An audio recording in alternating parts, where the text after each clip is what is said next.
Hello friends, क्या आप जानते हैं कि ब्रह्मांड में एक ऐसा ग्रह भी है जहां अगर आप एक बार पहुंच जाओ तो आप वहां सुपरमैन की तरह उड़ सकते हो। और इतना ही नहीं, आपकी ताकत वहां सुपरमैन जितनी हो जाएगी। वहीं हमारे यूनिवर्स में एक ऐसा ग्रह भी है जहां अगर आप एक बार बैठ गए तो ज़िंदगी भर खड़े नहीं हो सकते हो। लाख कोशिश कर लो पर आप खड़े नहीं हो पाओगे। इन दोनों ग्रहों पे ऐसा क्यों होता है कि एक जगह जाकर आप ताकतवर बन जाओगे और दूसरे जगह जाकर आप बहुत कमज़ोर? तो इसका जवाब है ग्रेविटी। ये इस ब्रह्मांड की सबसे अजीब फोर्स है और सबसे कमज़ोर होने के बावजूद भी ये पूरे यूनिवर्स को संभाल के रखती है।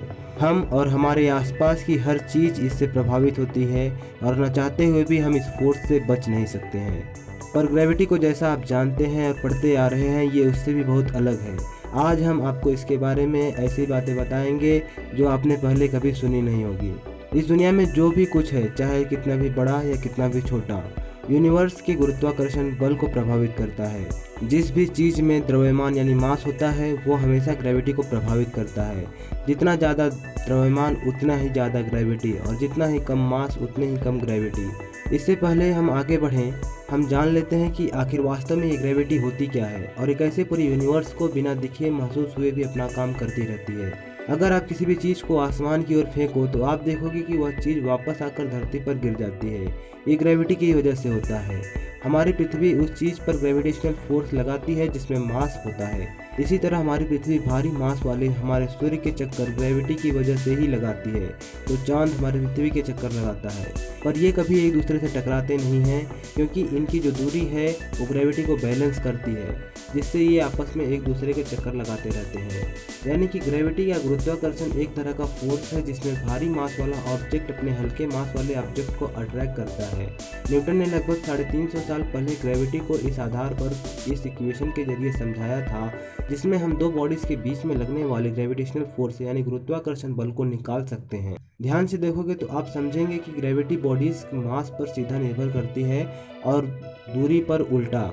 जैसे कि अगर किसी भी ऑब्जेक्ट का मास ज़्यादा है तो वह उस ऑब्जेक्ट को अपने में समा लेगा, पर ऐसा तभी होगा जब दूरी कम हो, और अगर दूरी ज़्यादा होगी तो ग्रेविटेशनल फोर्स भी कम हो जाएगा।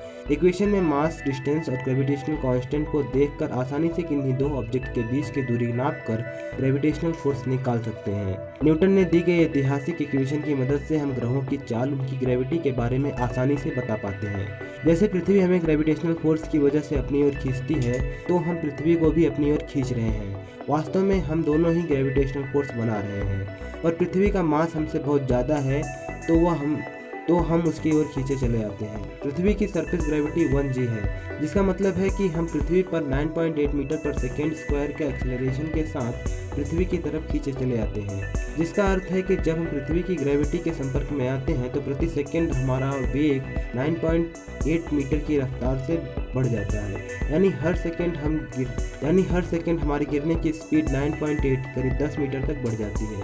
इसी कारण से जब आप कोई भी चीज़ को पहाड़ से फेंकोगे तो उसकी गिरने की गति बढ़ती रहती है। पर ये जो हमारी गिरने की रफ्तार है, ये पृथ्वी की ग्रेविटेशनल फोर्स, इसे ही ग्रेविटी कहते हैं। इस यूनिट के जरिए हम पृथ्वी के हर इंसान का भार, वेट निकालते हैं। जैसे कि अगर आपका मास 8 किलोग्राम है तो आपका weight equal to mass into gravity होगा। यानी कि 8 को 9.8 से मल्टीप्लाई करने पर आपका भार सामने होगा। ये भार ही होता है जो हम हर मशीन पे नापते हैं। आपका मास हमेशा सेम रहता है पर आपका वेट ग्रेविटी के कारण बदलता रहता है। जैसे पृथ्वी पर 1g यानी 9.8 मीटर पर सेकेंड स्क्वायर है, तो चांद पर 1.62 मीटर पर सेकेंड स्क्वायर है, यानी कि 6 गुना कम होकर 0.1654 हो जाती है। जिससे आपका वेट भी चांद पर 80 किलो से 6 गुना कम होकर लगभग 13 किलो का हो जाता है। उसी तरह अगर आप अपनी ग्रेविटी की बात करें तो आपकी खुद की ग्रेविटी 0.00000072 है। यानी कि किसी भी ऑब्जेक्ट को अर्थ की पावर की तुलना में आप करोड़ों गुना कम पावर से अट्रैक्ट कर पाते हो। अलग अलग ग्रहों पर ग्रेविटी का प्रभाव अलग अलग होता है। इसी तरह हर वो चीज़ का जिसका मास बहुत कम है, उसकी ग्रेविटी भी अर्थ के से बहुत कम होगी। पूरे सौर मंडल यानी सोलर सिस्टम में पृथ्वी से ज़्यादा ग्रेविटी केवल शनि, जुपिटर, नेपच्यून और शुक्र ग्रह के पास है। उनकी सरफेस ग्रेविटी लगभग बराबर ही है। शनि ग्रह की ग्रेविटी पृथ्वी के लगभग बराबर है।